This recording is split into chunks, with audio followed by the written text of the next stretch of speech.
ಎಲ್ಲರೂ ಒಂದಲ್ಲ ಒಂದು ದಿನ ಆಕಸ್ಮಿಕವಾಗಿ ಯಾವುದಾದ್ರೂ ಒಂದು ಆಸ್ಪತ್ರೆಯ ಮೆಟ್ಟಿಲನ್ನು ಹತ್ತಲೇಬೇಕು. ಸೊ ನಿನ್ನೆ ನಾನು ಕೂಡ ಒಂದು ಆಸ್ಪತ್ರೆಗೆ ಹೋಗಿದ್ದೆ. ಸೊ ಅಲ್ಲಿ ಎಮರ್ಜೆನ್ಸಿ ವಾರ್ಡ್ ಹೊರಗಡೆ ಒಂದು ಬೋರ್ಡನ್ನು ಹಾಕಿದ್ರು. ಹಿಂದೂ, ಮುಸಲ್ಮಾನ, ಕ್ರೈಸ್ತ ಆರಾಧಿಸುವಂತಹ ದೇವಾಲಯದ ಫೋಟೋವನ್ನು ಇಟ್ಕೊಂಡು ಒಂದಷ್ಟು ಬರಹಗಳನ್ನ ಬರೆದಿದ್ರು. ಅದ್ಭುತವಾಗಿತ್ತು. ಯಾಕೋ ನಿಮ್ಮ ಜೊತೆ ಹಂಚಬೇಕು ಅಂತ ಅನಿಸ್ತು. ಸೊ ಓದ್ತಾ ಹೋಗ್ತೀನಿ, ಇಷ್ಟ ಆದರೆ ಶೇರ್ ಮಾಡಿ. ಈ ಪ್ರಪಂಚದಲ್ಲಿ ನಾವು ಕಾಣುವ ಅತ್ಯುತ್ತಮ ಆರಾಧನಾಲಯ ಅಂದರೆ ಅದು ಆಸ್ಪತ್ರೆಯಾಗಿದೆ. ಮುಸಲ್ಮಾನರಿಗೂ, ಹಿಂದೂಗಳಿಗೂ ಮತ್ತು ಕ್ರೈಸ್ತರಿಗೆ ಒಂದೇ ರೀತಿಯ ಪ್ರವೇಶವಿರುವಂತಹ ಆರಾಧನಾಲಯ.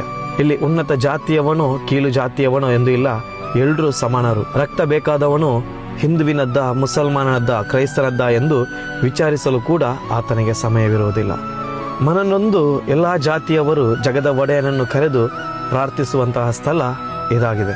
ಬಡವನಿಗೂ ಧನಿಕನಿಗೂ ಇಲ್ಲಿ ನೀಡುವ ಮಧ್ಯೆ ಪ್ರಸಾದವಾಗಿದೆ. ಪರಸ್ಪರ ಹೊಡೆದಾಡಿಕೊಂಡು ರಕ್ತಸಿಕ್ತವಾದ ಮೈಯೊಂದಿಗೆ ಇಲ್ಲಿಗೆ ಚಿಕಿತ್ಸೆಗೆ ಬರುವ ಎಲ್ಲ ಸಂಘಟನೆಯವನ ಮೈಯಲ್ಲಿ ಹರಿಯುವುದು ಒಂದೇ ಬಣ್ಣದ ರಕ್ತವಾಗಿದೆ.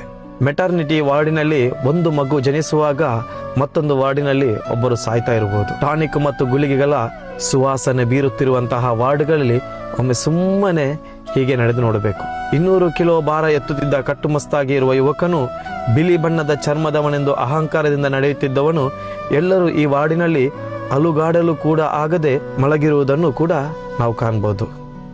ಇಷ್ಟೇ ಯೋಗ್ಯತೆ ಇರುವುದು ಮನುಷ್ಯ ನಿನಗೆ, ಹಾಗಿದ್ದು ನೀನು ಅಹಂಕಾರದಿಂದ ನಡೆಯುವುದು ವ್ಯರ್ಥ.